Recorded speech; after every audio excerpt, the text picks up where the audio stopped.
Hey guys, welcome to another video here on the AviationPro channel. In this video we're going to take a look at go-arounds and specifically going around while flying on the VATSIM network. Now go-arounds are kind of, fun and scary at the same time. You hope that you don't have to execute them, but knowing how to execute them properly is kind of fun to know. So whether you're flying in the real world or on VATSIM, you always have to keep in the back of your mind that you might need to go around. Not every landing is going to work out as you may expect. So to help you make your go-arounds go smoothly, we're going to take a look in this video at how to fly a go-around properly. So first of all, we're going to take a look at some typical go-around reasons. After that, we'll take a look at some ways you can avoid the go-around as much as possible. And then we're going to put go-arounds into practice by taking a look at some specific examples and going into the aircraft and, practice a couple of go-arounds and also practice that together with some phraseology that you would use when talking to air traffic controllers on VATSIM. So I think we can divide go-arounds into three categories. First of all, something might happen on the ground. This could be an aircraft that it's too slow to vacate the runway. In that case, you have to go around because the aircraft is still blocking the runway. Another reason might be that in the real world, for example, this won't happen that much on VATSIM, but it could be that there's some debris on the runway or there's an airport vehicle on the runway. There might be a lot of stuff happening on the ground that blocks the runway, and if anything is blocking the runway, you will have to go around. You can't do much about that. The second reason why you might have to go around is because something is happening on your aircraft, and this could be anything. For example, you might have an unstable approach. In that case, something is wrong aboard your aircraft, and if your approach is unstable and it's not safe to land, you have to go around. However, it could also be something technical. For example, your flaps are stuck or something, and you need to work some checklists and calculate new landing speed first before you continue. Those are all reasons that can happen on the aircraft, and that might cause you to call go around yourself instead of ATC instructing you to go around. And last but not least, weather. Weather is of course something you cannot influence. So for example, when you have wind shear on final, or when you have very bad visibility on final and you don't see the runway at minimums, you're gonna have to go around. So I think basically with these three sets of categories, you have some good idea of what are some of the reasons of going around. So keep them in the back of your mind when you're landing. Now let's take a look at how you can avoid the go around. And this is especially important when flying on VATSIM because you kind of have to deal with each other. Not everyone is as experienced as the other. So if you know how to avoid a go around, you will just save time and virtual fuel. Now again, there are some things that you simply cannot influence, like the weather, or maybe there's an aircraft blocking the runway, or maybe there's a technical malfunction with your aircraft. However, there are some things to keep in mind. First of all, make sure that you fly a stable approach. That's very important, guys. Without a stable approach, it's going to be much more difficult to make a good landing, and the chance increases that you have to call a go around. So flying a stable approach means maintain your airspeed, maintain your altitude along the descent properly, so that when you arrive at the ILS approach, for example, you can intercept the ILS properly, preferably below the glide slope and with a nice reduced speed. Another thing that you can do that coincides with controlling your airspeed is make sure that there is enough separation between you and the aircraft flying in front of you. Sometimes on VATSIM it can get very busy on the approach, just like in real life. There's just a few nautical miles of distance between every aircraft. Now ATC will normally try to maintain about 3 nautical mile distance between one landing aircraft and the other. So make sure you keep an eye out on your TCAS to see if you're catching up with the aircraft in front of you. If you're catching up with the aircraft in front of you, you might consider reducing your approach speed a little bit further, or just start to decelerate to your final approach speed a little bit quicker by lowering some flaps or lowering the gear. Because ATC will not always give you speed instructions, so you have to be a bit proactive here and start reducing speed yourself as soon as you see that the aircraft in front of you is very slow and there's not going to be enough distance if you would keep an high airspeed all the way until the final nautical miles to the runway. But the same counts for aircraft behind you. If you see that an aircraft behind you is flying very fast, you might consider just keeping your approach speed a little bit high until about 4 nautical miles and then reduce the final approach speed. So again, this just requires a little bit of managing. ATC will probably give you some sort of speed instructions, but as soon as aircraft are on the ILS approach, they will fly various speeds, and you can kind of control with the other pilots indirectly to keep an 3 nautical mile distance between each and every aircraft. And remember, this also makes it very important to listen to ATC, guys. Know and understand what's going on around you. If you don't have situational awareness of the aircraft that are joining you on the approach, it's going to be a lot more difficult to maintain that distance and to avoid a go around. So just keep a good listen on the radio while you're flying. You know, this helps you to avoid a go around, and if you have a go around, it helps you to, you know, maintain adequate separation from other traffic without running into trouble. All right, so let's take a look at a few typical go-around procedures by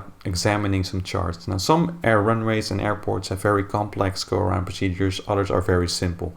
But it's very important to, as part of your approach briefing, review the missed approach procedure so you know exactly what to do when you're going around or when you're instructed to go around. Now, as you can see, this is the go-around procedure of runway 24, or the ILS approach procedure actually of runway 24 at Prague. And we're just going to review this chart a little bit.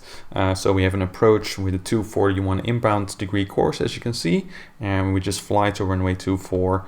The approach starts at 4,000 feet, and we fly the ILS approach all the way to minimums. For example, if you're flying a Cat 3 approach, the minimums are usually 50 feet above ground level, and when you're flying in Cat 1 approach, the minimums are usually 200 feet above ground level. Now, as you can read, this missed approach procedure is very, very simple.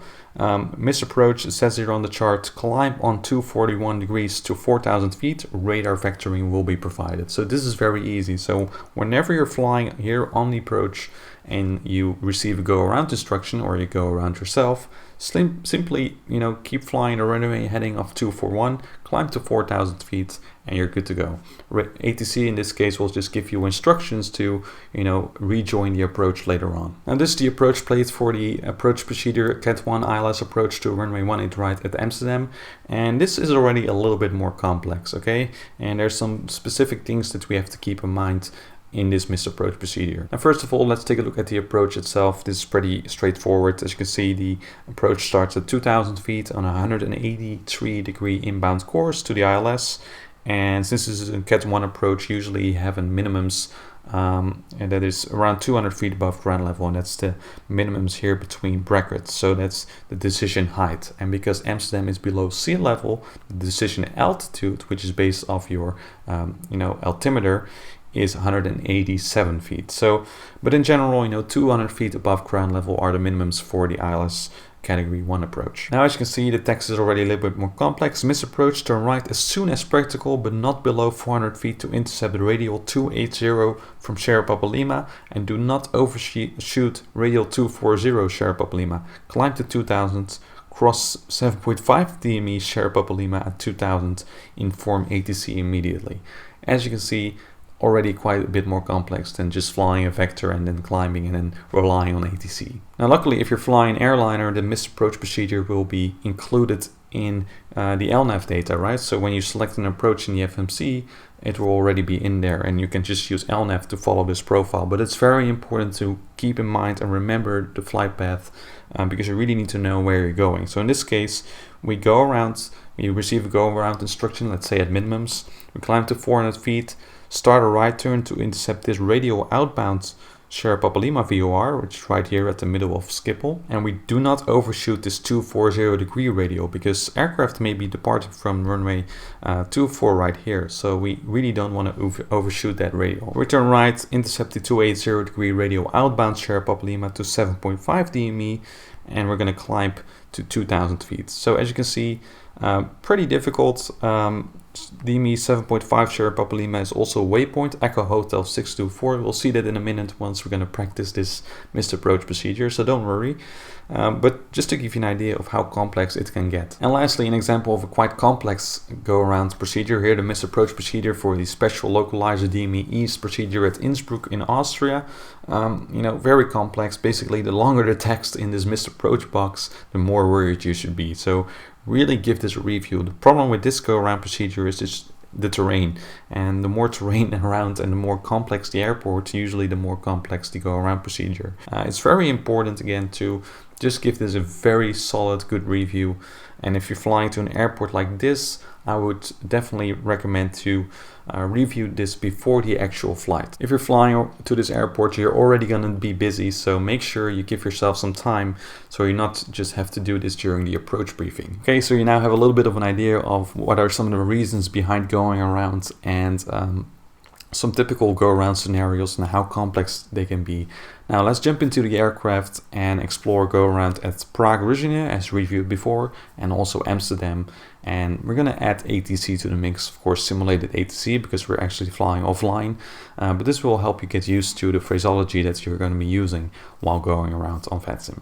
Alright guys, welcome aboard the Boeing 737-800. As you can see, I'm flying around the vicinity of a snowy Prague airport. I'm going to use this airport as an example for our first go-around practice. Alright, so again, I'm flying offline, no ATC, but I'm going to simulate ATC for you guys so you kind of know what to say. First of all, a couple of things that you need to keep in mind when flying any landing basically, but that are particularly important when flying in the go-around or missed approach procedure. Okay, so first of all, again, fly a stable approach. I can't stress it enough. You really want to control your airspeed and rate of descent, and make sure that you capture the ILS glide slope from below. If you try to capture it from above, you're really gonna need to push nose down, and you gain speed, and your approach can be unstable. You're gonna be way too fast when ending up a few miles before the runway. Next, it's important to review the go-around procedure, of course, in your charts, and with that it's important to determine your minimums. And the minimums on regular Navigraph or Jeppesen charts are indicated right here. And this is for an ILS Category 1 approach. Usually for Cat 1 approach you enter the Barrow setting, so that's in this case due to the elevation of Prague Airport, 1,358 feet. But you can also put in the 200 feet above ground level using the radio altimeter, and that's what I'm going to use in this case. So 200 feet above ground level. So I'm going to enter this here in the Boeing 737, and of course this may be different in the aircraft that you're flying. So make sure that you know how your aircraft works and know how to fly during the go-around. That's very important, guys.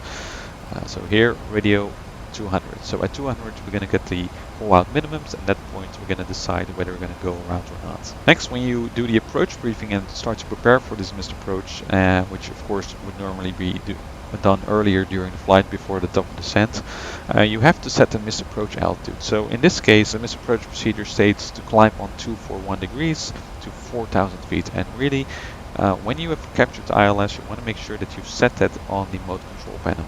So in this case right here, 4,000 feet is where the approach itself starts, but it's also the go-around altitude, so we don't have to touch it. But keep in mind that the missed approach altitude is often actually different from the altitude where your approach starts. The next thing that you have to make sure to do is to program the approach. Now, as you can see, I'm just flying around randomly a little bit, but I've already programmed the approach in the flight management computer. So go into your departure arrival page, in this case of the Boeing 737, select an arrival and select an ILS approach, in this case ILS 24, and we fly via the RATEF transition. Okay, so by selecting this, at least the ILS, you will also be including the go-around procedure or the missed approach procedure. So let's take a look. Now we can put this into plan mode, and we're going to skip through the different parts of this ILS approach: Papa Romeo 530, 532, the course intercept, the final glide slope intercept, runway 24, and in this case we just have a simple vector. Okay, so it's pretty straightforward again. But of course, if you select another missed approach procedure at a more complex airport, the missed approach procedure will be fully included here, but you have to cross-check with your chart whether it's correct. So in our case, as you can see, that's correct. All it gives you is a vector of 241 degrees, and that's all we have to follow in this case. Alright, so I'm just flying the ILS approach. Let's say I've been cleared for the ILS approach runway 24. Okay, we're flying heading 270. We're going to intercept the localizer very shortly, as you can see, and all seems to be fine.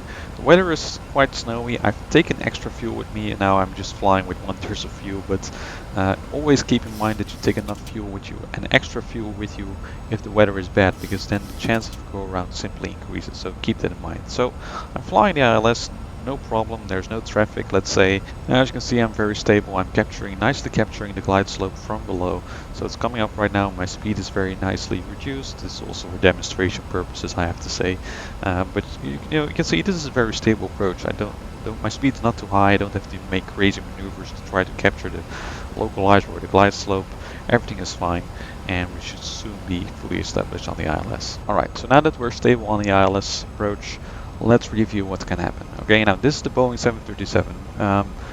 If you want more specific information about Boeing 737 go-around procedure, I would definitely recommend a video by Flight Deck 2 Sim, a great channel of a real-world 737 pilot with clear tutorials on the Boeing 737 specifically, and maybe for your aircraft type, maybe the Airbus or the Majestic-8, there are other tutorials available as well. So make sure you check those out before you try to fly the missed approach. Alright, so everything seems to be fine. We're nicely approaching the runway. We're at final approach speed. We have about 3 miles to go. Now let's say an aircraft in front of us just decides to skid off the runway. That happens a lot these days with snowy and icy conditions. And Tower will have to, instruct us to go around. We can't land on the runway because it's blocked. And this can always happen. So in this case it will sound something like this.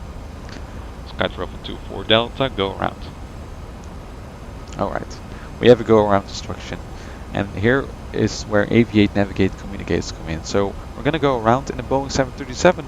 This means pressing the TOGA button, which is on the side of the throttle where your index finger would point. So we're gonna do that, press that once, and this will activate the TOGA mode, and the autopilot will disconnect. And we're gonna tilt the aircraft up, put it into climb,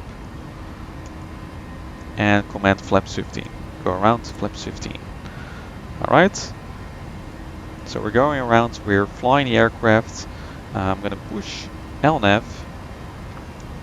So we have a lateral mode of navigation right now, and the aircraft is doing fine. As you can see, it's in LNAV mode right now, and TOGA is armed. And right now, once we're a little bit stable, we can call ATC and say, okay, Skytravel 24 Delta going around. And that's basically it, okay? So things happen very quickly right here. You really have to keep in mind what you're doing, but by preparing, it won't be as much of a problem for you, okay? Now, we're leveling off at 4,000 feet. Just going to try to stabilize the aircraft a little bit. 4,000 feet coming up. As you can see, we're just following the flight director basically. It now goes into conventional mode, heading select, altitude acquire, and MCB speed. Okay, so we're manually controlling the aircraft. We're levering off at 4,000. There we go. I can engage the autopilot right now, select heading select, and hold the current altitude. Alright, and then you can clean up the aircraft as suits your aircraft type that you're flying. But this gives you a bit of an idea, it can happen very quickly. Air traffic control tower tells you to go around, and then you have to go around, push the TOGA switch, put the TOGA mode on your aircraft, and Aviate, Navigate, Communicate. So first get the aircraft in a go around state, then make your way through by using LNAV in the airliners, and only then acknowledge to go around, okay? Alright guys, we're now in a different neighborhood. We're now in the neighborhood of Amsterdam, and we're going to execute the missed approach of runway 18 right, like I just showed you on the chart. Now, as you saw on the example of Prague, things go quickly. It actually goes too quickly to properly show you everything, because also the Boeing 737 has some interesting quirks that are difficult to deal with, depending on the level of automation. You have to push the throttles forward yourself, or the autopilot disconnects. A lot of stuff happens. So make sure for your aircraft you know how it handles in the missed approach. And for the Boeing 737 in particular, I have a little document linked in the description showing you what happens if you push the TOGA switch, depending on the level of automation that is currently active. Now again, runway 18 right, as I just showed you, was a little bit more complex than the go-around procedure at runway 24, but luckily not as complex as the go-around example as in Innsbruck. So let's take the chart again with us. We have here the ILS approach. Again, we're going to intercept the 280 degrees outbound radio from Sierra Papa Lima, and we're not going to overshoot the 240 degree radio from Sierra Papa Lima because traffic is departing runway 24 and we want to make sure we don't cross them. And the approach starts at 2,000 feet, and the missed approach altitude, as you can see, is climbed to 2,000 feet. So and we have to cross 7.5 Sierra Papa Lima at 2,000 feet. So again, it's the same altitude. Now, for missed approach procedures like this, you really want to make sure that you have proper situational awareness. Alright, so what you can do in this case is actually use the fixed page in the Boeing 737 in this case to give yourself some extra information. Now, first of all, of course, we again select the ILS runway 18 right, and we're going to use the plan mode to make sure that we have all the waypoints in there and that the waypoints of the missed approach procedure are all in there. Okay, so we have the course to intercept Echo Hotel 621, then we arrive at runway 18 right, and if you look carefully right now on the FMC, here at 400 feet, this is a virtual waypoint actually. As stated on the missed approach procedure on the chart as we looked before, we're going to start a right turn right here, and then we are going to intercept this waypoint, and this stands for the intercept that would normally be the 280 radial from Sherpa Lima, and then we're going to fly to Echo Hotel 624. So as you can see properly on the display, this route is properly included, and you always want to cross-check whether that route is the same as described on the chart. Okay. Now for some extra situational awareness, again I'm just going to include the Sherpa Lima VOR for myself. So we can enter that here, 108.4.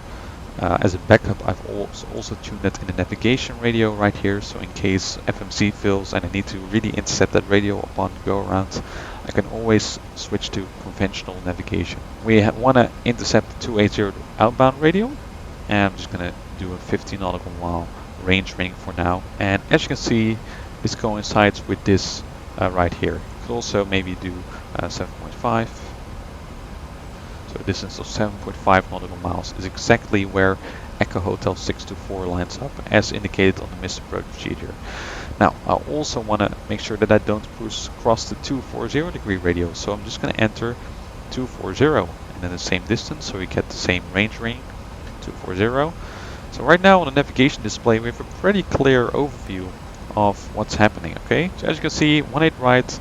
At 400 feet, we're going to start a right turn to intercept this 280 radio outbound from Sherpa Lima, and this 240 radio on the navigation display is there just to make sure for ourselves that we don't cross it. Okay, so always make sure you use that fixed page to create extra situational awareness for yourself. Right, so just as like in the previous example, I'm just going to fly the ILS approach.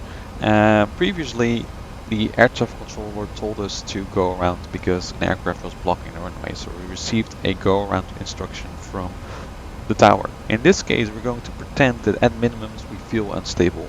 We will not be unstable because for demonstration purposes I want to be stable, but let's assume at minimums our speed is too high, or maybe we're encountering some heavy winds and the aircraft is simply too unstable to make sure that we make a safe landing. We're just going to assume at minimums we're going to make the call, alright, we're not stable, let's go around. So let's think through the steps that we're going to do here, okay?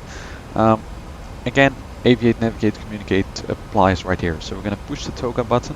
The aircraft autopilots in this case will disconnect because I'm flying a Cat 1 approach and only one autopilot is operative. If there were to be two pilots operative and we're planning an auto land, the aircraft will fly the missed approach procedure itself, okay? So the autopilot will disconnect, the auto throttle is armed, so it will command toga thrust, and then what we'll do is pitch the aircraft up, engage LNAV, so we quickly make that turn to the right after passing 400 feet to intercept the 280 outbound radio from Sherpa Lima. So always think this through in your head, that you know what to do. Now in some cases ATC will notice that you're going around. Even if you have not told them yet, they might already say, hey, Sky Travel 24 Delta, turn right heading blah blah blah, climb maintain 2000 feet for example. Alright, this may happen. Air traffic controllers may already give you an instruction upon going around. If they just say go around, then you have to follow the missed approach procedure as described on the ground, on the chart. If they say go around, fly runway heading, climb, blah blah blah, you just have to follow that instruction. So keep in mind that the air traffic controller may just already give you instruction, okay? You may not have to follow the missed approach procedure if the air traffic controller will simply vector you around. Always keep a listen on the radio for any particular instruction that you may get. In this case, we're going to assume that the ATC doesn't call us. Maybe they're busy with some other aircraft, so we're going to report that we went around, and then they're going to give us further instructions. Alright, for demonstration purposes, I'm just going to kind of include the normal phraseology that you would encounter during an ILS approach. So let's go and try to land or go around at runway 18 right. And Sky Travel 24 Delta, turn left heading 210, cleared ILS approach, runway 18 right. Left heading 210, cleared ILS approach, runway 18 right, Sky Travel 21 Delta. Okay, so we received an instruction. I'm going to arm the approach mode, there we go, reduce to 160. Again, we're going to pretend that we're unstable at minimums, but I'm just for demonstration purposes going to slow down the aircraft properly. Makes it a little bit easier to explain, because as you explain you forget things, and if you noticed during the previous go around I actually forgot to put up the landing gear. And I'm gonna align the heading bug as well. You always want to make sure that you align the heading bug so that if ATC gives you any instruction you're quickly able to follow that heading without having to turn it all the way around again. And Sky Travel 24 Delta, 5 miles behind the medium Airbus. Contact tower on 119.225. 119.225, Sky Travel 24 Delta.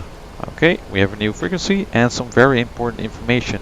5 miles behind the medium Airbus. This could be an Airbus A321 for example. And you want to make sure that you're always aware of what air traffic control tells you. Because now you have some extra situational awareness. You know that there's an aircraft in front of you.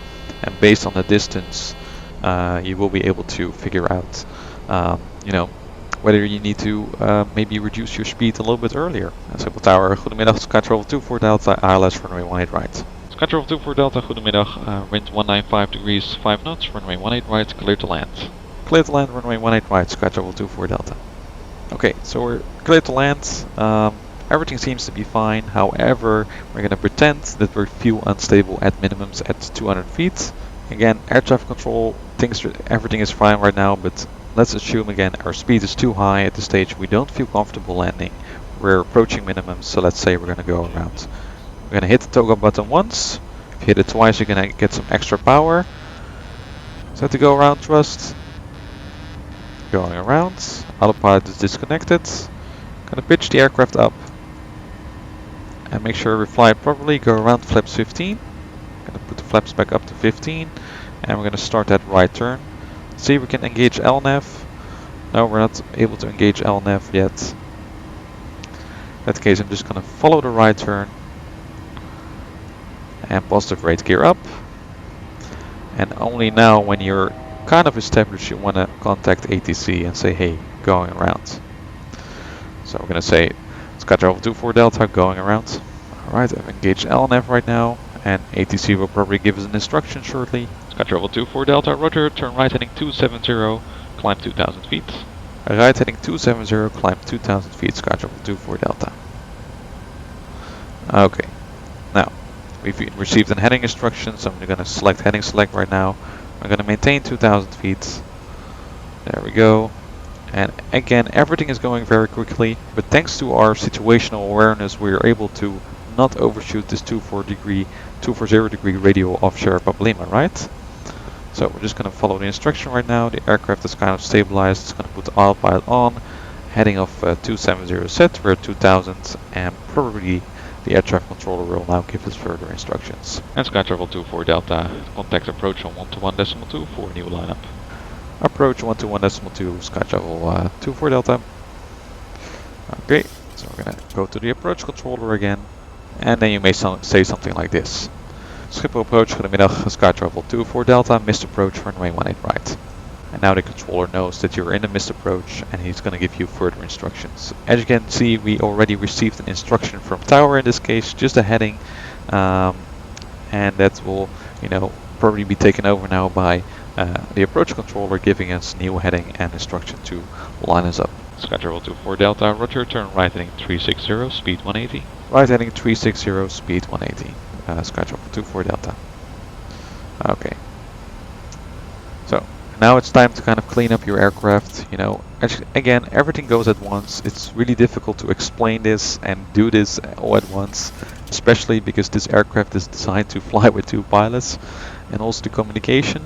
So keep that in mind, guys. It's going to be hectic, but as long as you have the situational awareness, even though if you might have to maybe steer it all manually without any LNAV or VNAV, VR data, whatever, you know, if you have the situational awareness, you know where to take the aircraft and how, you're going to be fine, and it's going to be a lot easier to fly your go-around when flying on VATSIM. Alright guys, as you can see, going around can be quite nerve-wracking, but again, like everything else in aviation, preparation is key. and it's very important that you prepare yourself before you're going to fly the approach, so that you know exactly what to do. This will only make it more comfortable for yourself. So I hope you enjoyed this video. If you liked this video, make sure to check out my Patreon page, patreon.com/AviationPro. If you'd like to support this channel, that would be very, very much appreciated. I really hope to see you as a Patreon crew member in the future. That would be fantastic and definitely helps me running this channel. Make sure to check out some of my other videos and stay tuned for my video on Saturday, where I will share my story of my worst VATSIM flight that I ever had, and it was pretty bad. A lot of bad weather and typical go-around weather that you actually want to avoid. So stay tuned for that, and I will see you next time.